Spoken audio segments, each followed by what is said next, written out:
Дені саудың жаны сау. Батыр Бөбекжай балабақшасының бүлдіршіндері жаз демей, қыс демей, далаға серуендеуге жиі шығады. Осылайша тәрбиешілер болашақ ұрпақтың бойында салауатты өмір салтын ұстануға тәрбиелейді. Қыстың соңғы күнінде балабақшада мерекелік шара ұйымдастырылды. Балғындар таза ауада ойнап, көтеріңкі көңіл күймен ән айтып, би биледі. Ерте жастан бастап біздің балалар конькида тұра алады, және де бүгін бізге сіздермен педагогтармен бірге конькида шоу көрсетеміз.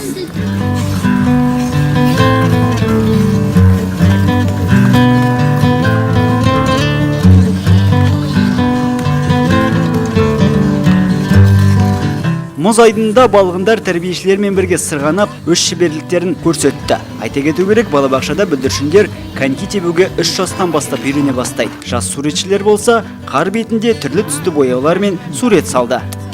Далада сырғанаймыз, коньки тебеміз. Балабақшада өте маған ұнайды. В садике мы читаем, рисуем. У нас в садике очень интересно. Ал тәрбиешілер өз мысалдарында салауатты өмір салтын насихаттап, бойларын суық сумен бір серпінтті. Мерекелік шара 3 жастан жоғары балғындарды қамтыды. Барлығы 40 бүлдіршін қатысты.